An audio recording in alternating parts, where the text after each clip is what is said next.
पाठ 6 गिरधर नागर संत मीराबाई के द्वारा दिया हुआ एक कविता है।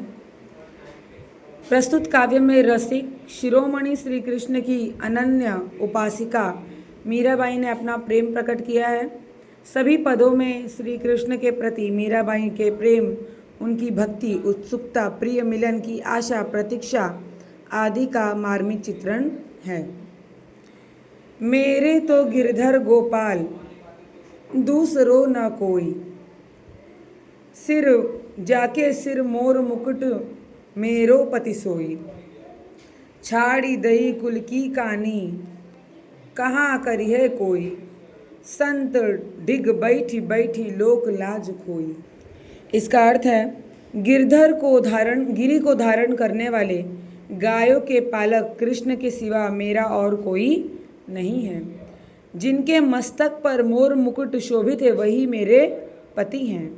उनके लिए मैंने कुल की मर्यादा छोड़ दी, चाहे कोई मुझे कुछ भी कहे। संतों के साथ बैठ बैठ कर मैंने लोक लाज त्याग दिया। आगे दिया है, आंसुअन जल सींची सींची प्रेम बेली बोई, अब तो बेल फैल गई आंगन फल होई। दूध की मथनियाँ बड़े प्रेम से बिलोई, माखन जब काढ़ लियो छाछ पिए कोई। भगत देखी राजी हुई जगत देखी रोई, दासी मीरा लाल गिरधर तारो अब मोही। इसका अर्थ है कि मैंने अपने प्रेम रूपी बेल को अपने अश्रु रूपी जल से सींच सींच कर बड़ा किया। अब तो यह प्रेम बेल फैल गई है और इसमें आनंद रूपी फल लगने लगा है। मैंने दूध जमाने के पात्र में जमे दही को मथनी से बड़े प्रेम से बिलोया, मतलब मथा, और उसमें श्री कृष्ण प्रेम रूपी मक्खन को निकाल लिया। शेष छाछ रूपी निस्सार जगत को छोड़ दिया, मतलब ये पूरा संसार मेरे लिए दही के समान था, उसको मैंने मथा और मक्खन के समान श्री कृष्ण को अपना लिया और पूरे संसार को छोड़ दिया। श्री कृष्ण भक्तों को देखकर मैं प्रसन्न होती हूँ, परंतु संसार का व्यवहार देख मुझे दुख होता है और मैं रो पड़ती हूँ। हे गिरधर लाल, मीरा तो आपकी दासी है, उसे इस संसार रूपी भाव सागर से पार लगाओ। आगे दिया है,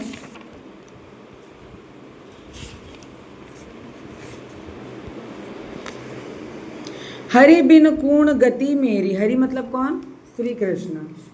हरि बिन कूण गति मेरी, तुम मेरे प्रतिपाल कहिए। मैं रावरी चेरी, आदि अंत निज नाव, तेरो हिमाए फेरी। बेर बेर पुकार कहूँ, प्रभु आरती है तेरी। यो संसार विकार सागर बीच में घेरी, नाव फाटी प्रभु पाल बांधो, बूढ़त है मेरी। बिरहणी पिवकी बाट जावे, राख लयो नेरी। दासी मीरा राम रटत है, मैं शरण हूँ तेरी।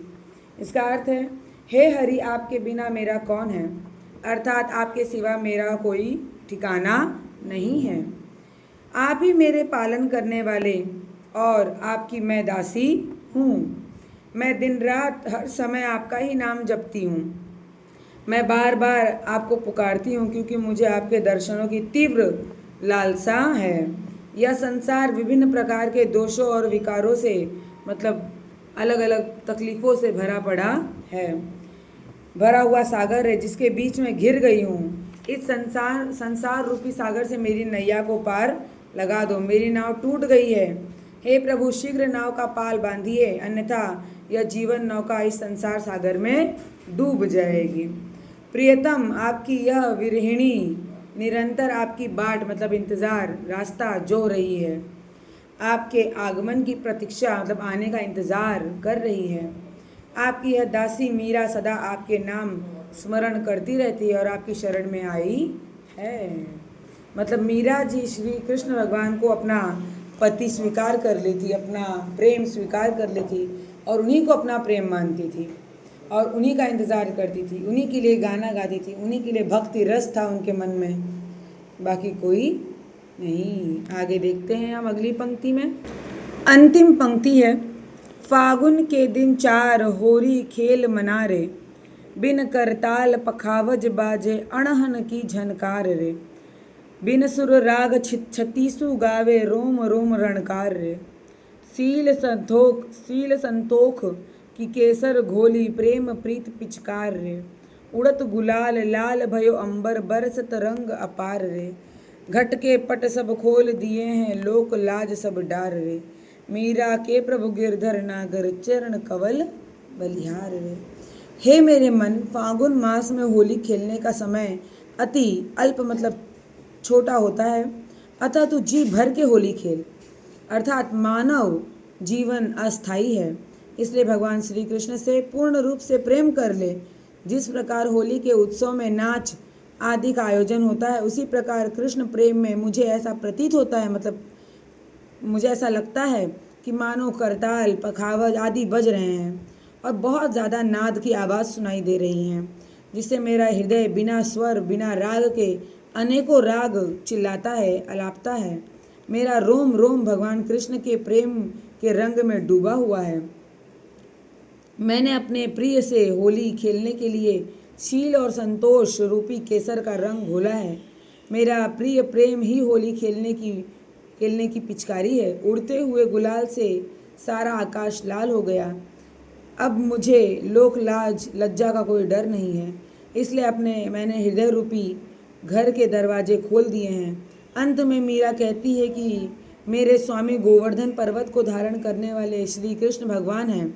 मैंने उनके चरण कमलों में अपना सर्वस्व न्यौछावर कर दिया है, लुटा दिया है, रख दिया है, अर्पण कर दिया है।